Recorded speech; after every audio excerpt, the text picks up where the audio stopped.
کہا کہ لوگ تو آزادی چاہتے ہیں، تم کو یہاں غلام بنا کے رکھا گیا ہے، تم غلام ہو۔ انہوں نے کہا کہ میرے ابا، کیا پتہ ہے آپ کو میری محبت جو حضور سے ہے۔ اے میرے ابا، یہ ایسی غلامی ہے جس پر لاکھوں آزادی کو قربان کیا جا سکتا ہے۔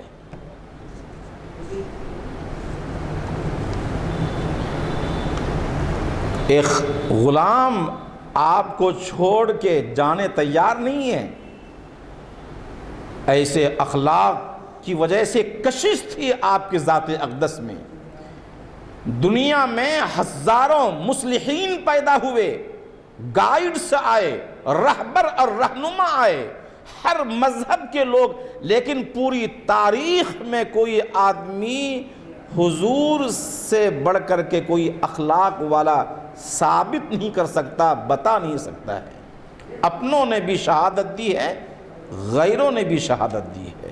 اس لیے تو آپ نے فرمایا انما بعثت لأتمم مکارم الاخلاق، میں بھیجا ہی گیا ہوں اسی لیے تاکہ ہم لوگوں کو اخلاق کا درس دیں، اخلاق کاملہ، اخلاق حسنہ کی راہ بتائیں کہ اخلاق کس چڑیے کا نام ہے۔ آپ کو معلوم ہوگا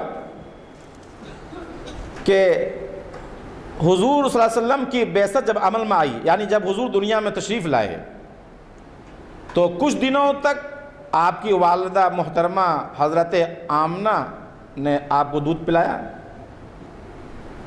پھر ابو لہب کی باندی سویبہ نے دودھ پلایا۔ صوبیہ لوگ کہتے ہیں کہ اصل سویبہ ہے۔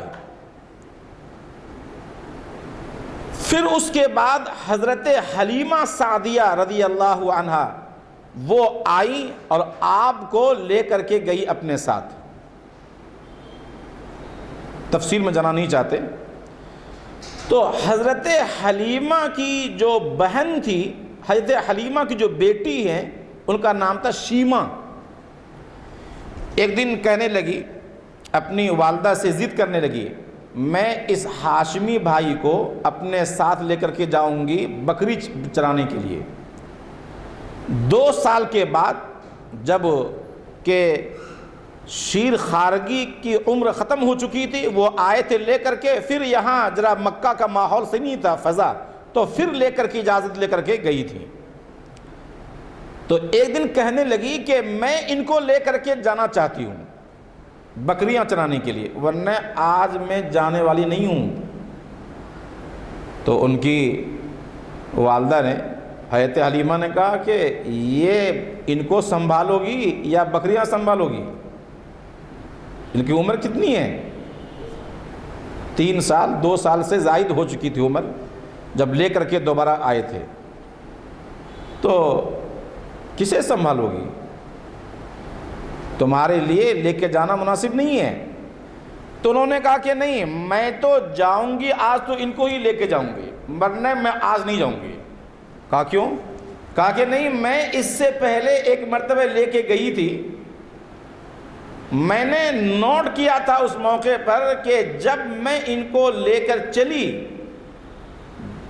انتہائی کڑاکے کی دھوپ، لیکن جب ان کو لے کر کے میں جنگل کی طرف چلی تو آسمان میں بادل آ گیا ہمارے سر پر اور وہ سائبہ کرنے لگا، اور دھوپ کا اثر مجھے نہیں ہوا، آرام کے ساتھ دھوپ میں ایسا محسوس ہو رہا تھا، آپ کی زبان، آج کی زبان میں آپ کہیے ایئر کنڈیشن میں ہیں گویا کہ۔ تو اس ہاشمی بھائی کی یہ برکت میں نے دیکھی۔ دوسرے میں نے یہ نوٹ کیا کہ وہ راستہ جہاں میں بکریاں چراتی تھی، وہ ایک عام راستہ تھا، لوگ جاتے تھے، اچھے اچھے لوگ، بڑے پڑھے لکھے لوگ بھی اس زمانے کے طرف جب جاتے تھے تو جاتے جاتے میرے بھائی کو، محمد کو دیکھتے رہتے تھے، اور ان کے حسین و جمیل چہرے کو دیکھ کر کے بڑی تعریفیں کرتے تھے اور کہتے تھے کتنا حسین بچہ ہے، خدا کی قسم آج تک میں نے ایسا بچہ نہیں دیکھا۔ مجھے یہ بھی اچھا لگا کہ میرے بھائی کی تعریف ہو رہی ہے۔ تیسری بات میں نے یہ نوٹ کی کہ بکریاں اس دن جب میں لے کر کے گئی تھی تو وہ ساری بکریاں جلدی جلدی چر چر کر کے پیٹ بھر کر کے ساری بکریاں اس ہمارے بھائی کے ہاشمی بھائی کے ارد گرد آ کر کے بیٹھ گئیں اور ساری بکریاں محمد کے چہرے کو تکتی رہی.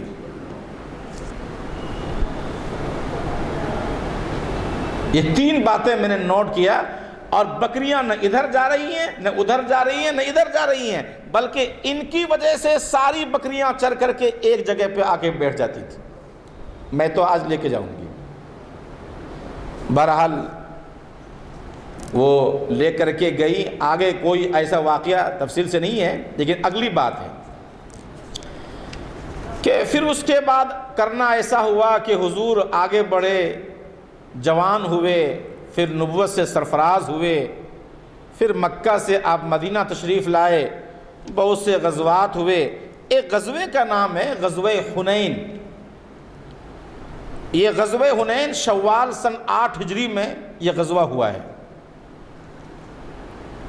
40,000 بکریاں اس میں آپ کو مال غنیمت کے طور پر ملی تھیں، اور 24,000 اونٹ، 6,000 قیدی وغیرہ.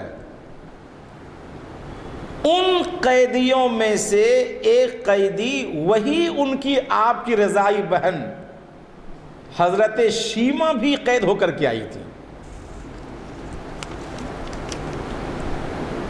علامہ شبلی نعمانی رحمۃ اللہ علیہ نے سیرت النبی میں یہ واقعہ لکھا ہے. جب یہ قیدی ہو کر کے آئے تو ایک صحابی آئے حضور کے پاس، یا رسول اللہ ایک کوئی عورت ہے، اب ظاہر سی بات ہے کہ وہ سن رسیدہ ہو چکی تھی.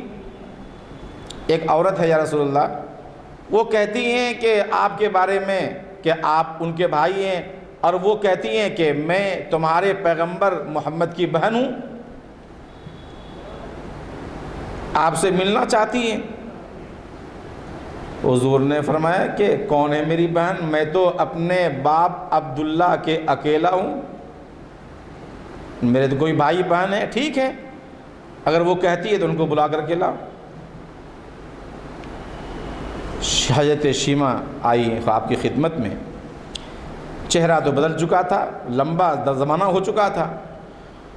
وہ آ کر کے کہنے لگی کہ یا رسول اللہ، آپ کو یاد ہوگا کہ ایک زمانہ تھا بہت بچپن میں، آپ کی عمر 4 سال بھی نہیں تھی، اور میں جب آپ کو کھلاتی تھی اپنے گود میں لے کر کے تو آپ کو یہ کہہ کر کے دعائیں کرتی تھی اور لوریاں دیتی تھی، ربنا ابق لنا محمدا، ربنا ابق لنا محمدا حتی اراہ یافعا وامردا. لمبے اشعار ہیں کہ آپ کے بارے میں دعا کرتی تھی کہ اے اللہ میرے بھائی محمد کو سلامت رکھنا، ان کو جوان بنا دیجئے، خوبصورت بنا دیجئے، اور اسی طرح ان کی خوبصورتی باقی رہے.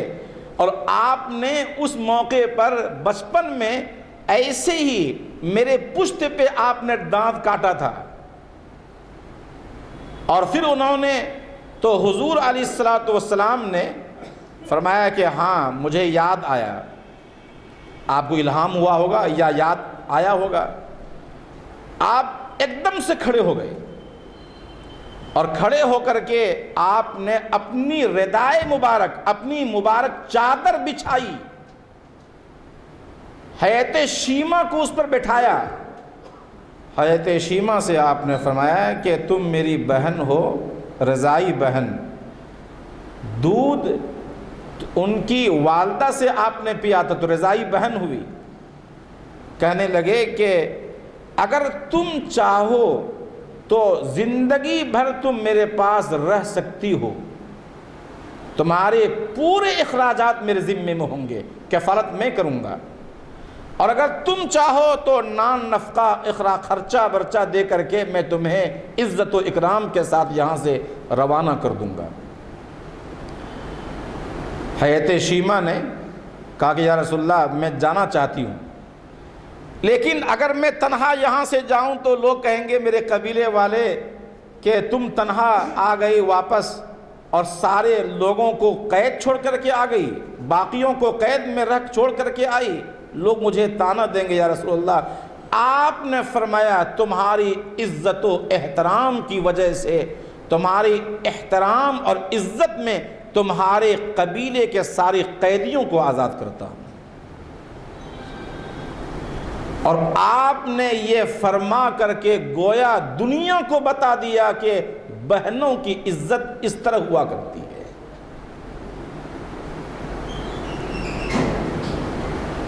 آج جو اپنے بہنوں کے ساتھ، بیٹیوں کے ساتھ لوگ بوجھ سمجھتے ہیں اپنے آپ کو، یہ آپ نے جب رضائی بہن کا جب یہ حال ہے تو ایک بطن سے، ایک شکم سے، ایک پیٹ سے پیدا ہونے والی بہن کا کیا مقام ہوگا؟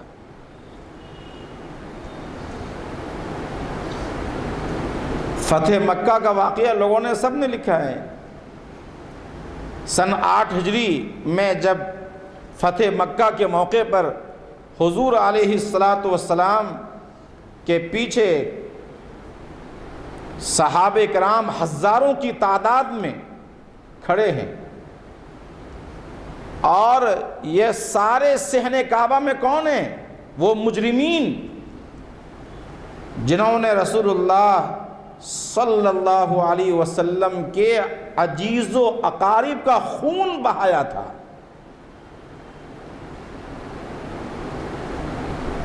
ان کے سینے کو چاک کیا تھا انہوں نے، ان کے ساتھ بدتمیزیاں کی تھیں، آپ پر پتھر برسائے تھے، کانٹے بچھائے تھے آپ کے راستے میں۔ ایک اشارہ کرتے اگر آپ، یہ خون آشام تلواریں جو آپ کے پیچھے تھیں، اگر اشارہ فرماتے تو سب ختم ہو جاتے۔ جیسا کہ اس زمانے میں دشمنوں کے ساتھ یہی کیا جاتا تھا کہ جب قابو پاتے تو ان کو ایسا کیا کرتے تھے، ایک عام معمول تھا، دفعتاً زبان مبارک کھلتی ہے، بتاؤ میں تمہارے ساتھ کیا معاملہ کروں؟ سب لوگ کہتے ہیں کہ یا رسول اللہ آپ ہمارے شریف بھائی اور شریف بھتیجے ہیں، آپ سے امید عفو کی ہے۔ آپ نے کیا فرمایا؟ وہ تاریخی جملہ فرمایا، لا تثریب علیکم اليوم اذهبوا فانتم الطلقاء۔ حضرت یوسف نے اپنے بھائیوں کے جرم کو معاف کیا تھا، میں وہی جملہ آج دہراتا ہوں اپنے ان لوگوں کے لیے جو میرے خون کے پیاسے تھے، جنہوں نے میرے صحابہ کو تکلیفیں دی ہیں، میرے قدموں پہ پتھر برسائے تھے۔ چاہو آج میں نے تم سب کو آزاد کیا، آج کوئی بدلہ نہیں ہے۔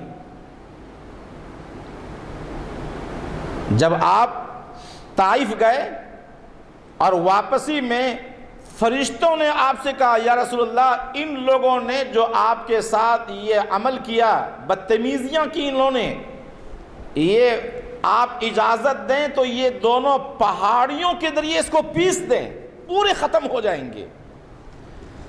آپ نے فرمایا کہ نہیں، میں رحمت للعالمین بن کر کے آیا ہوں۔ فرمایا آپ نے ارجو ان یخرج اللہ من اصلابہم من یعبد اللہ وحدہ ولا یشرک بہ شیئا۔ یہ ایمان نہیں لائے تو کیا ہوگا؟ ہمیں امید ہے کہ ان کی نسلیں ایمان قبول کریں گی۔ اور پھر بعد میں کچھ ہی دنوں کے بعد وہ سب کے سب اسلام میں داخل ہو گئے تھے۔ سن 8 ہجری میں، وقت بہت کم ہے، 2-3 باتیں بتا کر میں ختم کر رہا ہوں۔ چند صحابہ بیٹھے تھے، یہودی کا جنازہ گزرا، یہودی کا، آپ کھڑے ہو گئے، صحابہ بھی کھڑے ہو گئے، جنازہ گزر گیا تو آپ سے کسی نے کہا یا رسول اللہ یہ یہودی کا جنازہ تھا، اس کے احترام کی کیا ضرورت ہے؟ آپ نے فرمایا الیست لہ نفسا، کیا وہ انسان نہیں تھا؟ میں نے انسانیت کا احترام کیا ہے۔ غزوہ تبوک سے واپسی پر حضرت سعد انصاری رضی اللہ عنہ پیشے کے اعتبار سے مزدور تھے، آپ کے پاس آئے، ملاقات کی۔ حضور کے یہ دست مبارک کتنا نرم ہوگا، حضور نے جیسے ہی ان سے ہاتھ ملایا تو وہ مزدور پیشہ تھا، کام کرنے کی وجہ سے کالا نشان پڑ گیا تھا اور ایک جگہ گوشت سخت ہو گیا تھا، جسے اردو میں گٹا بولتے ہیں، گٹا پڑنا۔ تو حضور کو وہ ذرا چبھ گیا اور آپ کو سخت محسوس ہوا۔ آپ نے فرمایا یہ کیا ہے؟ ان کو قریب بلایا، فرمایا یہ کیا ہے؟ یا رسول اللہ، میں پیشے کے اعتبار سے مزدور ہوں، میں صبح سے شام تک میں مزدوری کرتا ہوں اور کام کرنے کی وجہ سے، مسلسل کام کرنے کی وجہ سے یہ میرے ہاتھ میں نشان پڑ گیا ہے، سخت ہو گیا ہے، کالا نشان ہو گیا ہے، گٹا پڑ گیا ہے۔ آپ نے ان کا ہاتھ لیا، اپنے لب مبارک کے قریب آپ لے گئے اور آپ نے ان کے ہاتھ کا بوسہ دیا اور فرمایا کہ جو ہاتھ حلال روزی کی وجہ سے سخت ہو جائے، مزدوری کی وجہ سے، حلال روزی کی تلاش میں، کاروبار کی وجہ سے، مزدوری کی وجہ سے، عمل کی وجہ سے، جہنم کی آگ اس پر حرام ہو جاتی ہے۔ آپ نے یہ فرما کر کے گویا کہ امت کو آپ نے درس دیا ہے، مزدوری کرنا عار نہیں ہے، مزدوری کرنا عار نہیں ہے، کام کرنا عار نہیں ہے۔ حضور بھی کام کیا کرتے تھے؟ صحابہ کے ساتھ فرماتے مجھے بھی کام میں حصہ لگاؤ۔ آپ بھی لکڑیاں تلاش کرتے تھے، لاتے تھے۔ گھر آنے کے بعد بھی حضرت عائشہ فرماتی ہیں گھر میں بھی آپ کام کیا کرتے تھے؟ کام کرنا عار نہیں ہے، بوجھ اٹھانا عار نہیں ہے، اپنے سر پہ کوئی بوجھ اٹھا کر کے کہیں سے مزدوری پہ لے جانا یہ عار نہیں ہے، حرام کھانا یہ عار ہے، کسی کا حق دبانا یہ عار ہے، کسی کا حق نہ دینا یہ عار ہے، کسی کا حق چھیننا یہ عار ہے، اللہ کی نافرمانی کرنا یہ عار کی بات ہے۔ گویا کہ آپ نے قیامت تک آنے والے جو مزدور طبقہ کے لوگ ہیں ان کی آپ نے حوصلہ افزائی فرمائی۔ اسی لیے بہت ہی اچھی بات کسی نے کہا، ہاں لاکھوں سلام اس آقا پر، آپ کے جو اخلاق حسنہ ہے کہ مظلوم کو بھی آپ نے بٹھا لیا، جزامی کو بٹھا لیا، جو بھاگ رہے تھے آپ کو دیکھ کر کے کہیں ایسا نہ ہو آج تو ایک کچھ بھی اللہ نے مقام دیا، تھوڑا مرتبہ دیا تو وہ لوگوں سے سیدھی منہ بات کرنے تیار نہیں ہوتا ہے۔ کوئی کارپوریٹر بن گیا، کوئی بڑا آدمی بن گیا، کروڑپتی بن گیا، اللہ تبارک و تعالیٰ نے کچھ مقام دے دیا تو اس کے بجائے کہ اپنے ماضی کو ہم یاد کریں کہ کل ہم ملازمت کرتے تھے، نوکری کرتے تھے، آج اللہ نے آنر بنا دیا، آج اللہ تعالیٰ نے مقام دے دیا، آج اللہ نے کرسی پہ بیٹھا دیا، یہ شکر ہے ہمارے مالک کا۔ اس کے بجائے وہ تکبر کے شکار ہو جاتے ہیں۔ لیکن حضور نے تو اپنے پاس بلا کر کے ان کو کھانا کھلایا اور آپ نے فرمایا کل ثقۃ باللہ وتوکل علیہ، اللہ پر اعتماد کر، اپنے پلیٹ میں بٹھایا آپ نے۔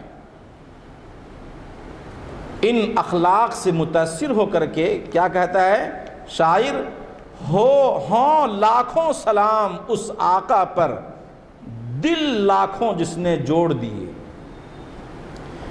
ہوں لاکھوں سلام اس آقا پر، ہماری طرف سے، تمام ناظرین کی طرف سے، آپ حضرات کی طرف سے، سامعین کی طرف سے، ہوں لاکھوں سلام اس آقا پر، دل لاکھوں جس نے جوڑ دیے، دنیا کو دیا پیغام سکون، انسانوں کے رخ موڑ دیے۔